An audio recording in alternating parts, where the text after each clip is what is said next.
Dear student, this is a session on prostaglandin. We will discuss in this session.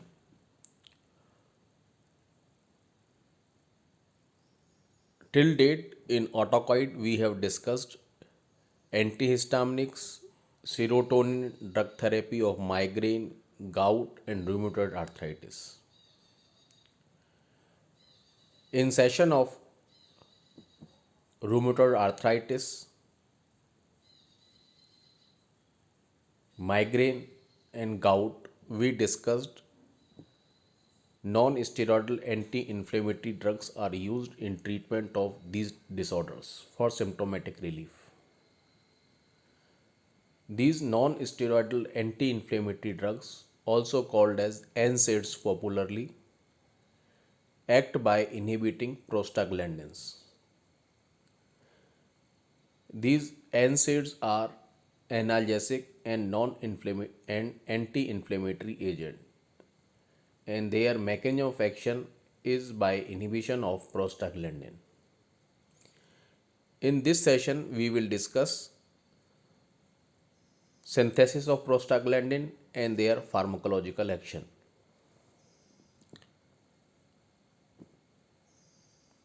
Prostaglandins, actually they are the members of a broad group, a large group called as icosanoid. Icosanoid means they have 20 carbons in their structures.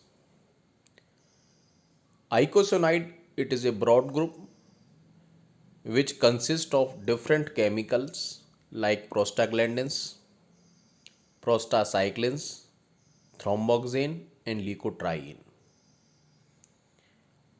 These icosanoid compounds are produced from arachidonic acid, which is a 20 carbon polyunsaturated fatty acid present in membrane, cell membranes.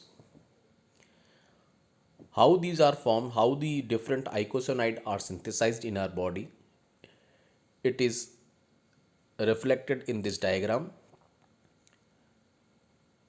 Membrane phospholipid is acted upon by one enzyme named as phospholipase A2,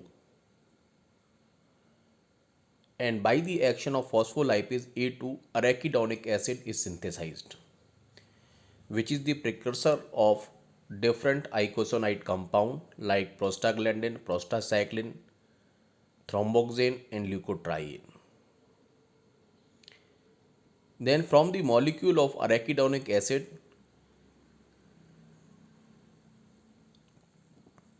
fate of different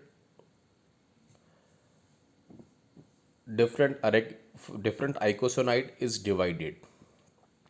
If arachidonic acid is acted upon by cyclooxygenase COX enzyme, PGG2 and PGH2 prostaglandins are synthesized. If arachidonic acid is acted upon by 5-LOX, 5-lipooxygenase enzyme, leukotriene A4 is produced. So the fate of arachidonic acid is divided into two parts by COX or LOX. If COX is acted upon, then prostaglandins are synthesized. If LOX is acted upon, leukotrienes are synthesized.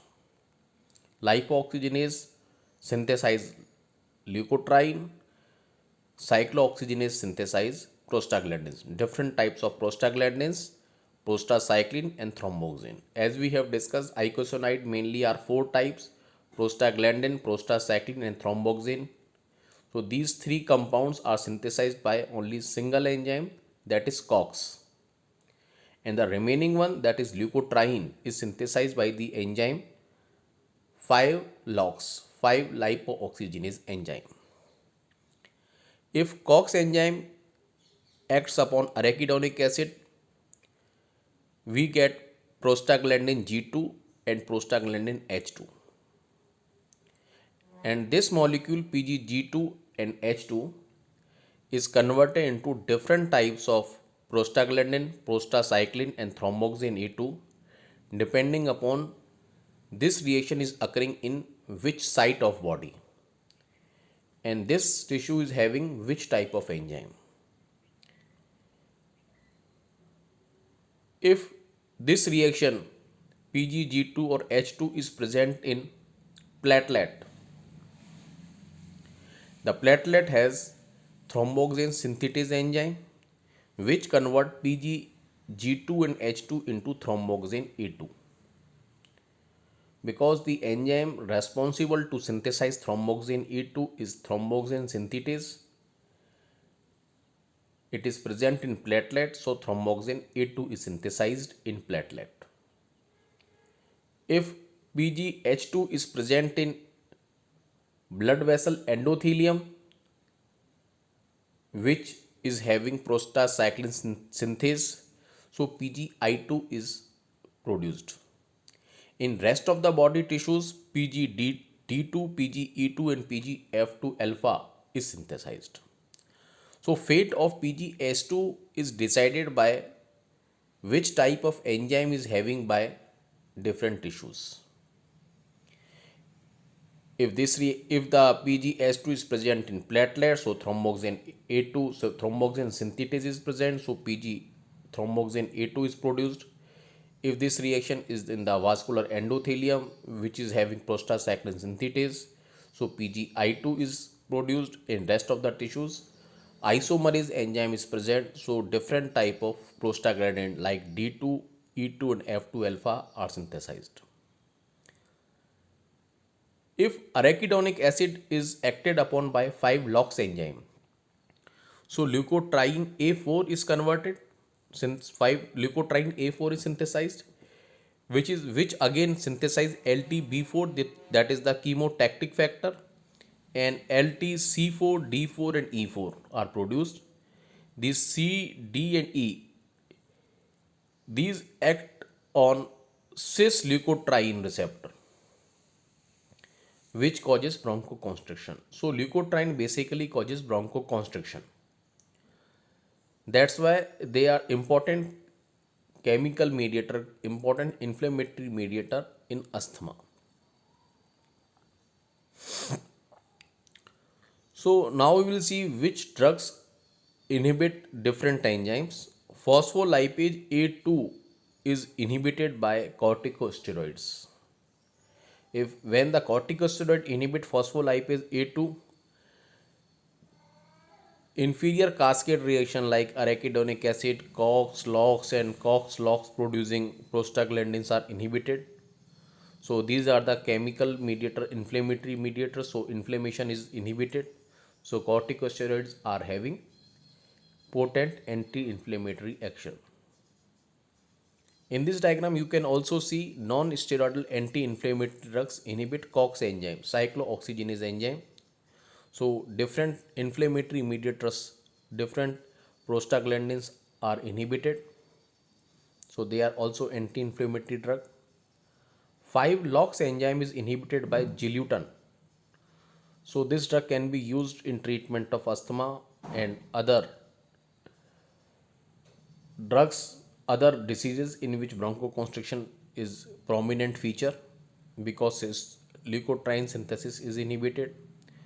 Montelukast, Jafirlukast, they act upon leukotriene receptors, so they are used in treatment of asthma.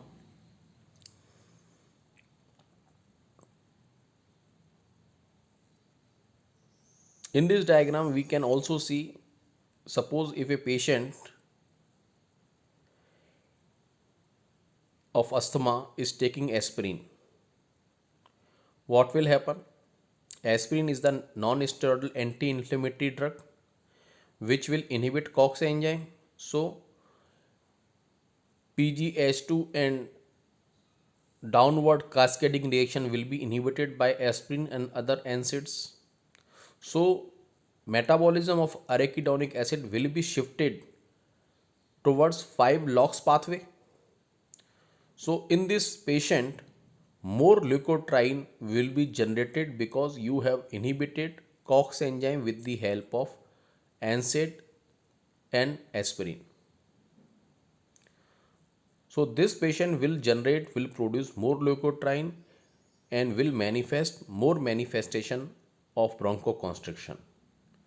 That's why aspirin should not be given in a patient of asthma.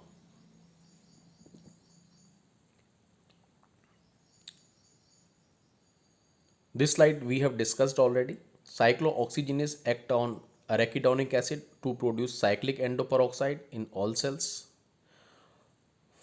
COX pathway produces cyclic endoperoxide while 5-LOX pathway produces cyclic compounds. So further fate of these compounds depend on the presence of different enzyme in the cell. Platelet contain thromboxane synthetase and results in production of thromboxane A2.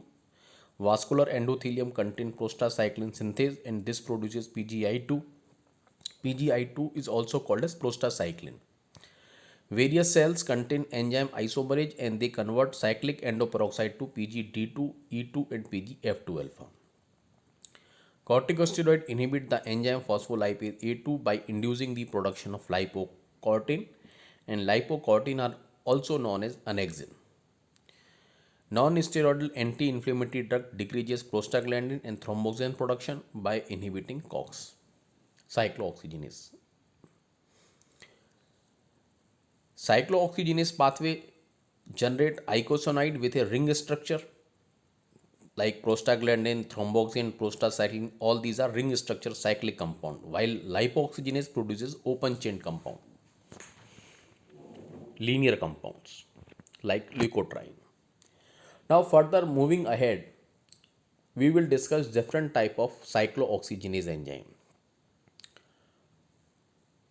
Cyclooxygenase enzyme is of three types: COX1, COX2 and COX3.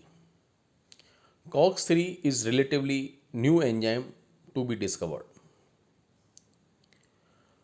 COX1 is constitutive enzyme. Constitutive means it is always present in cell. On the other hand, COX2 is the inducible enzyme. It is not always present in the cell. It is produced in the specialized situation, in some situations only. While COX1 is always present in the cell, it is the housekeeping. It produces housekeeping function which maintain normal body functions like gastroprotective function in stomach, parietal cells. COX2 is inducible enzyme. Its synthesis is stimulated by endotoxin and other inflammatory mediators. Because COX enzyme produces prostaglandin which are inflammatory mediators, so COX2 is activated when the inflammation is to be occur. When inflammation is to be occur, COX2 is activated and it produces prostaglandin which are important in inflammation. So COX2 is important in inflammation.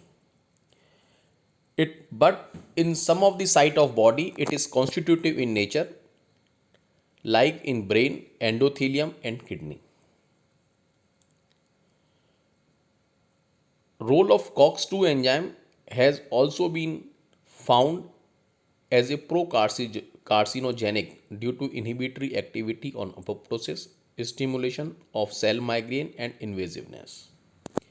Which means COX2 when stimulated it may produce cancer. It may stimulate cancer because COX2 enzyme metabolite different prostaglandin, they inhibit apoptosis. So apoptosis will be inhibited, so cell will grow uninhibited, enormously they will grow, so they may produce cancer.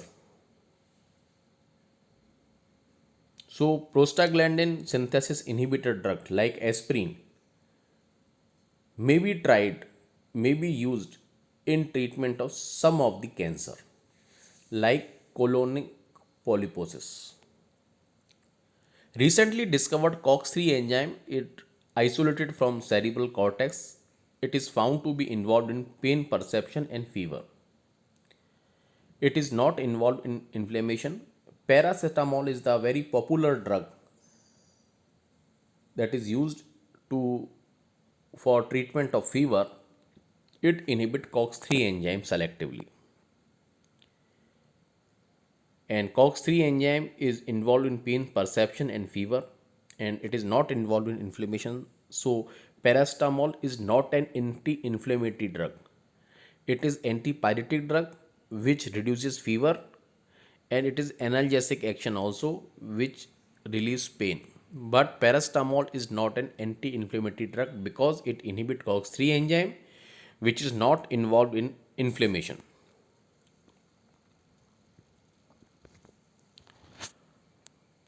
Now we will switch over to examples of few of the prostaglandin analogs. Then we will discuss different pharmacological action of prostaglandins. Just keep remember few of the important prostaglandin analogs. Analogs of PGE1, PGE2, I2 and PGF2 alpha you have to keep remember. Analog of PGE1 is misoprostol and alprostadil.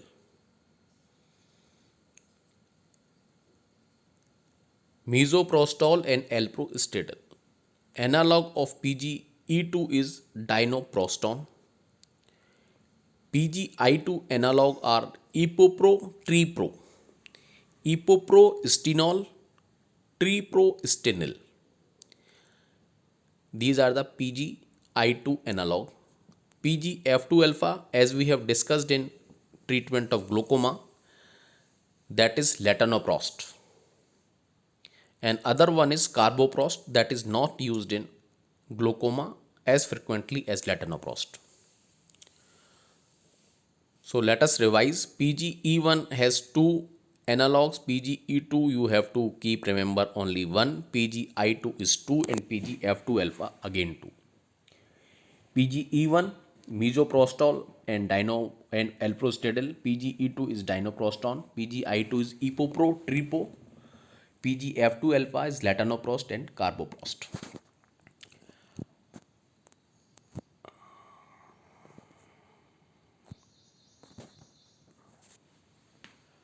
Now we'll see the pharmacological action of prostaglandins. We will discuss the pharmacological action of prostaglandin from top to bottom, from head to toe. So starting with head means brain, CNS. PGE1 and PGE2 are pyrogenic and they cause fever. Because they are the three pharmacological action are important regarding prostaglandin, mean pain, fever and inflammation. So PGE1 and PGE2 they are pyrogenic and means they cause fever. So NSAID they act as antipyretic agent, especially paracetamol. They act by inhibiting these prostaglandins. Second is peripheral nerve ending. PGE2 and I2 they sensitize pain receptors to various mediators. So NSAID act as analgesic by decreasing synthesis of prostaglandins. Now coming down from brain and CNS, eye.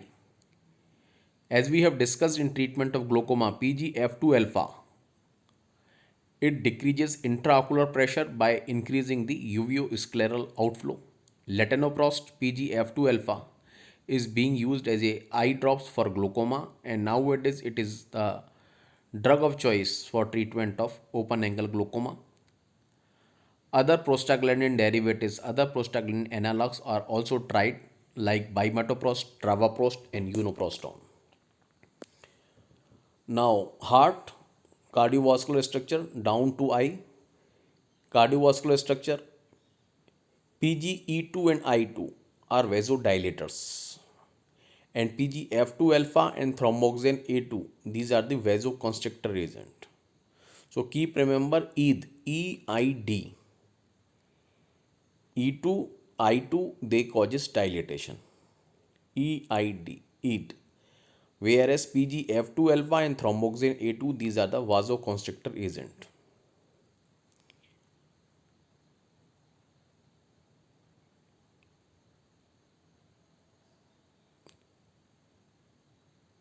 So vasodilator prostaglandin analogs epopro, tripro, epoprostenol and treprostinil are used in treatment of pulmonary hypertension because these are vasodilator prostaglandins. PGE1 analog like alprostadil is highly effective for palliative therapy to maintain temporary patency of ductus arteriosus until surgery can be performed. Ductus arteriosus is Ductus arteriosus is in neonate is highly sensitive to vasodilatation by PGE1. Maintenance of patent ductus may be important hemodynamically in some neonate with congenital heart disease like transposition of great vessels. So PGE1 alprostadil is highly effective for palliative therapy to maintain temporary patency until surgery can be performed. If ductus arteriosus fails after birth to close, means ductus arteriosus remains patent, it remains open at birth. Normally it closes. So if the ductus arteriosus fails to close, we will give NSAID like aspirin and indomethacin given to close it. But in some of the situation we want it to keep open for surgery. In that situation, alprostadil will help us. So remember to keep close it, use NSAID, and to keep it open, to keep it patent, give prostaglandin analog like alprostadil.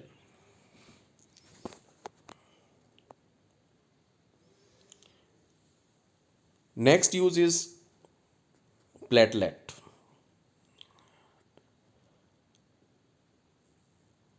On the platelet, different prostaglandins show different action, opposite action. You can see in this diagram, the arrow are directed on the opposite side, opposite to each other. Thromboxane A2 and PGI2 show opposite action to each other as far as platelet are concerned. Thromboxane A2 causes aggregation of platelet. PGI2 causes inhibition of platelet aggregation. So thromboxane A2, A for aggregation, I for inhibition. You have to keep remember like this.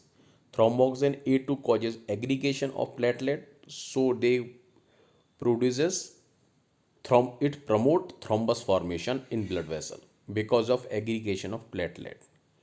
PGI2 inhibit of platelet aggregation, so we can say PGI2 are antiplatelet in nature.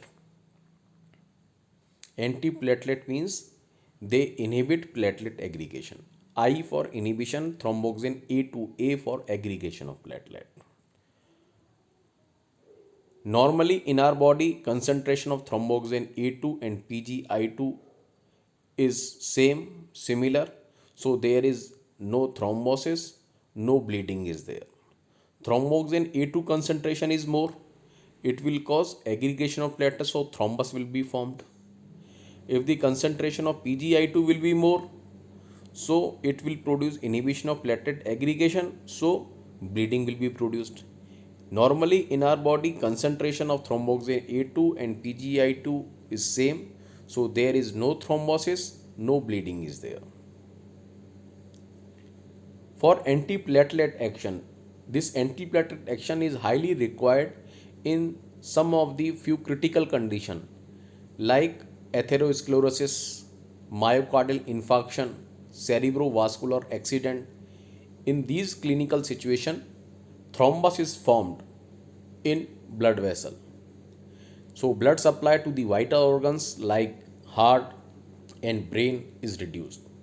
So treatment of these disorders like myocardial infarction and cerebrovascular accident, you have to give such like of drug which will lyse thrombus.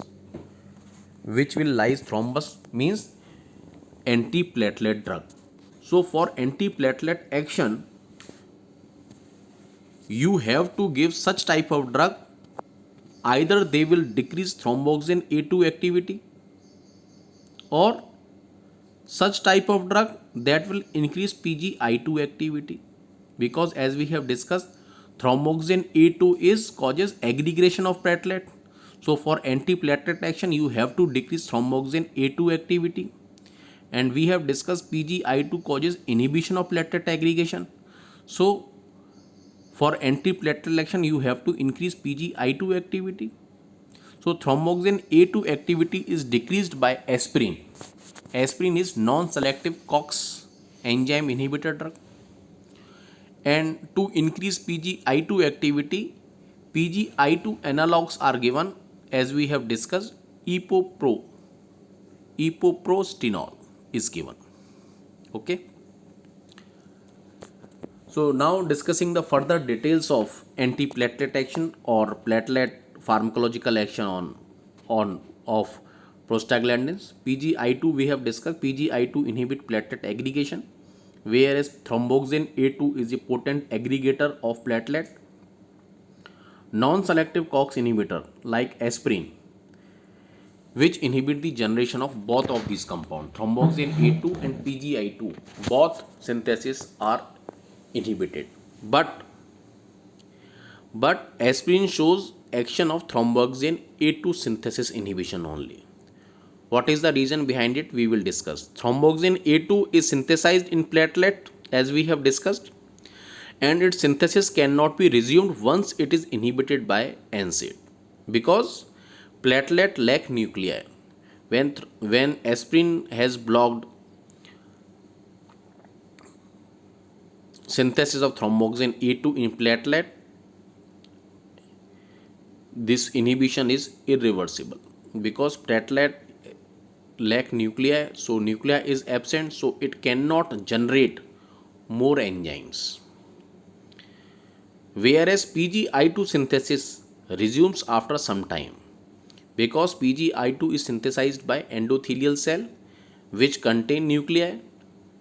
So if the prostacyclin synthase enzyme, which is the stimulatory enzyme for PGI2, is inhibited once, it can be regenerated afterwards also, because vascular endothelium cell contain nucleus.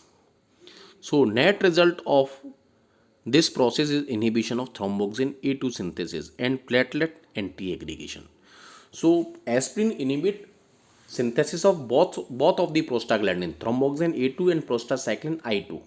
But net result is only inhibition of thromboxane A2, because thromboxane A2 producing cells are platelet which lack nuclei. PGI2 synthesis, PGI2 producing cells are vascular endothelium which contains nuclei.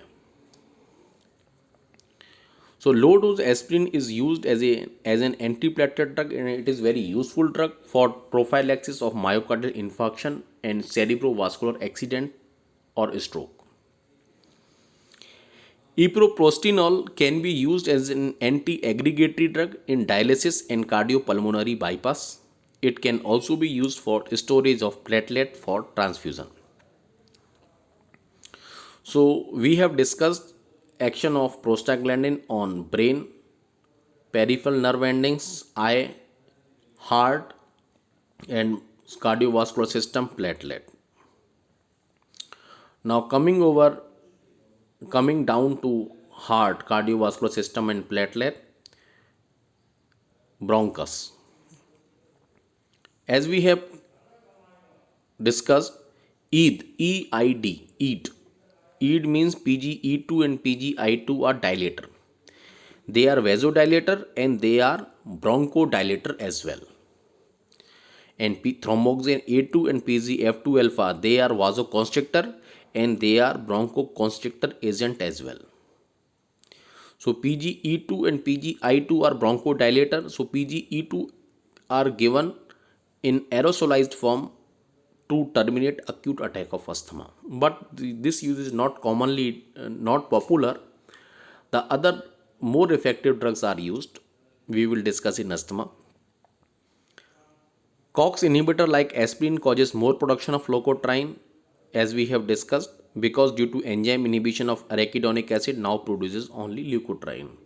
When you have inhibited COX enzyme with aspirin, the metabolism of arachidonic acid will be shifted towards 5-LOX pathway. So it will produce more leukotriene which causes bronchoconstriction.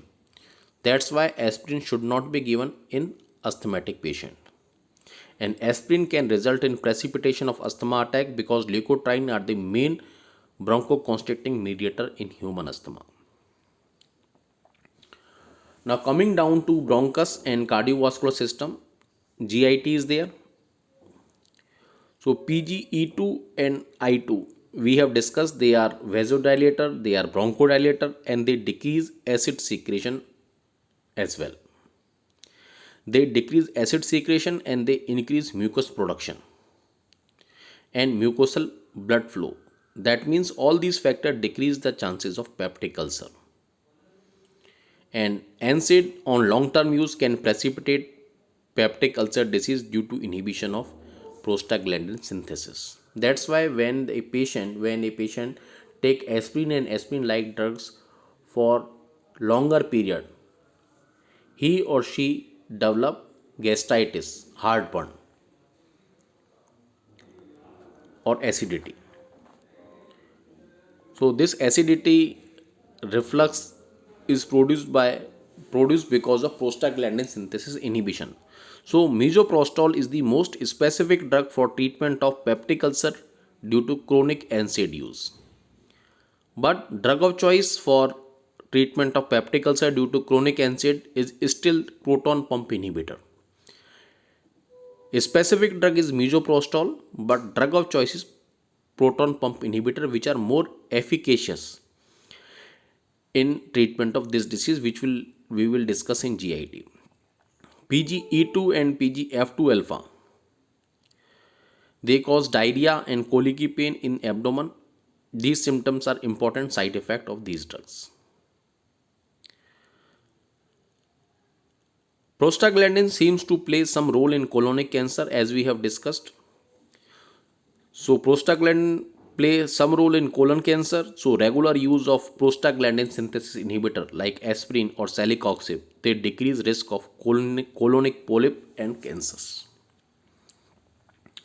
Now coming down to GIT, kidneys are there in our body. So PGE2 and I2, as we have discussed, EID, they are vasodilator, they are bronchodilator, they are vasodilator. So they cause renal vasodilatation, and because of vasodilatation they cause natriuresis and increased water clearance due to inhibition of the action of ADH, antidiuretic action.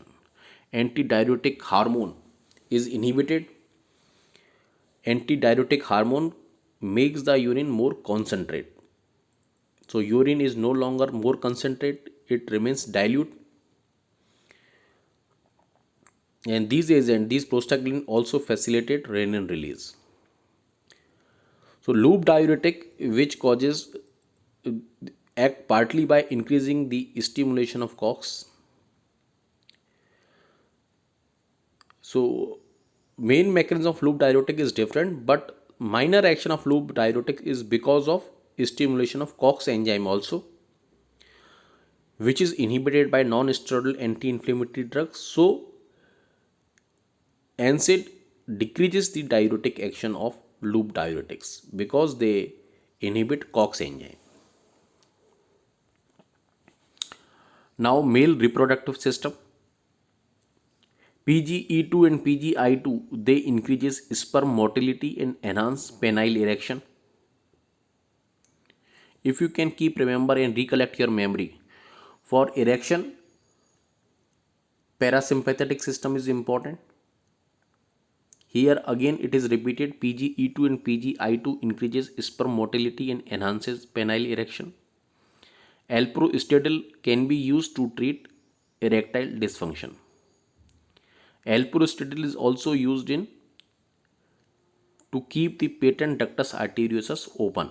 So this is the second use of alprostadil, and alprostadil is PGE1 analog.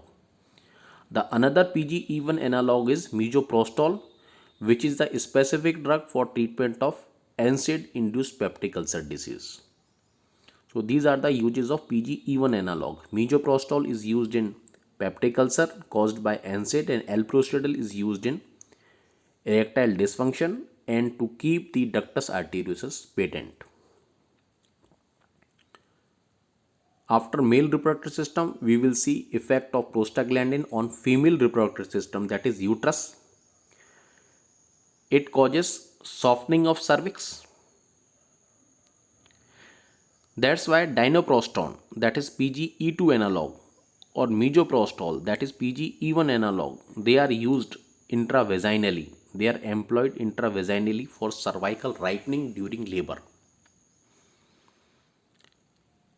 Prostaglandin also control postpartum hemorrhage.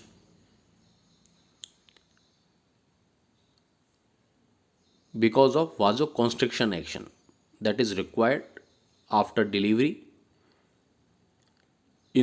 For this purpose, carboprost is used, that is PGF2 alpha analog. Latanoprost is also PGF2 alpha analog that is used in treatment of glaucoma. Carboprost, that is the another PGF2 alpha analog that is not used in glaucoma, that is used in controlling of postpartum hemorrhage. Prostaglandin causes contraction of uterine muscle. That's why they are used in medical termination of pregnancy, abortion. In first trimester, misoprostol is used along with mifepristone for medical termination of pregnancy or abortion. Misoprostol is PGE1 analog. For MTP during mid trimester, dinoprostone is used intravaginally and carboprost is given intraamniotically for medical termination of pregnancy. So we have seen different therapeutic uses of misoprostol. First one is NSAID induced peptic ulcer. Second is softening of cervix. Third one is for MTP in first trimester. In first trimester we are using PGE1 analog. In second trimester we are using PGE2 analog. Okay, but misoprostol is not used alone in first trimester. It is given along with mifepristone. And second trimester PGE2 analog, that is dinoprostone, it is not used alone. It is given along with carboprost, that is PGF2 alpha analog. So prostaglandins are responsible for pain during menstruation, that is called as dysmenorrhea, and NSAID like mefenamic acid are useful for relieving this pain. So NSAIDs are useful in menstrual pain. Use of misoprostol in pregnancy associated with Mobius syndrome. It is manifested by abnormal development of cranial nerves, most commonly 6th nerve and 7th nerve. So this complete with prostaglandins.